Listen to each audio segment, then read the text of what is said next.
work with other school board members and the county commission to implement changes for District 2 and the entire school system?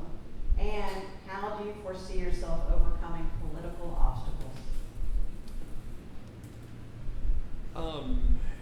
Well, the school board's trickier, frankly, than other elected officials because we operate under the Sunshine Law. So it makes discussion about topics tricky because nobody quite knows where the line is sometimes, and especially if more than two of us are talking. So it becomes difficult because whether or not people want to admit it or not, when you're in an open public meeting, people don't always want to be candid. They don't always want to say something publicly they do privately. So I think having the courage to have some of those open meetings is something that we have to do. As chairman, one of the things I did, we did not have work sessions.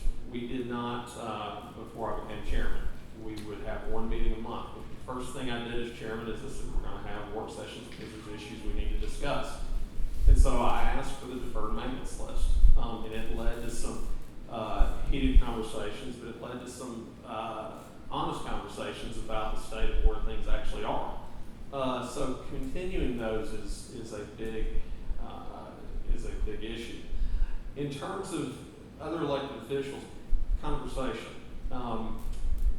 There is not a week, also there's not a day, but there's not a week that goes by that I don't sit down for lunch, have an extended phone call with other elected officials, be on the county commission or at the state level. Because everything ultimately trickles down to the school board. There's so many little things that go on that sometimes we're not even aware of, and that can be very good things, but have impacts that are real in our schools. Case in point is last year there was and this may not even be part of this question, but anyway. Last year there was a bill that was passed that for graduation, every child must pass a civics test in American government and civics. Philosophically, I'd support that, but the conversation I kept having was, how do we pay for this? How do we pay for those kids that need remediation? This is not a free issue. And ultimately, that was passed, but it at least raised the issue. So being aware of things that are going on is another big thing. You have to be aware of what's going on in Nashville because ultimately, we have to have a voice on that end, and we have to be our community's voice expressing that. Or we're just left with sympathy and compliance.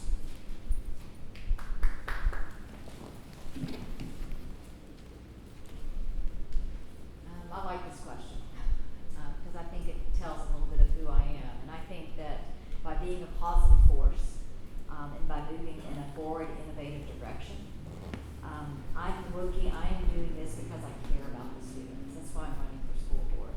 I'm not a politician. I seek no other office. I'm here to serve the students, and I'm excited about finding new models that work best for our community. I am not afraid to make the tough calls. If we look for what is best for the students, we will find our answers. I work with people, I connect people, I build relationships. I am a positive, passionate person. I want to routinely listen to everybody. I want to listen to the community. I want to listen to the teachers, to the principals, to stakeholders. I think that that's important. Commissioners, I want to listen to everybody because I want to make it work. There was an opportunity for the direction of the board to change this past year. The character of the school board and the school system was called into question. I'm not seeking to blame anyone or call into question the handling of the events of the past year. We just need a positive new direction with fresh ideas. We are a strong community. We have solved many problems in this community. Together with everyone's input, we can do it again. We can make changes and we can have our school system match what's going on. And Chattanooga is a great place to live. It's an innovative city. So let's bring up our school system to match that. Why wouldn't we want to do whatever it takes to make this the best school system possible? The best school system in the state of Tennessee and in the country. Crisis reveals character, and the character and the leadership of the school system have been called into question this past year, and I want to be part of a new direction. How would I overcome political obstacles? I think that's very hard. I think we're going to have to sit down like we are here tonight. We might have to practice some of the things that they do in classrooms, seminars, to where we might agree to disagree, but with time and patience and talking it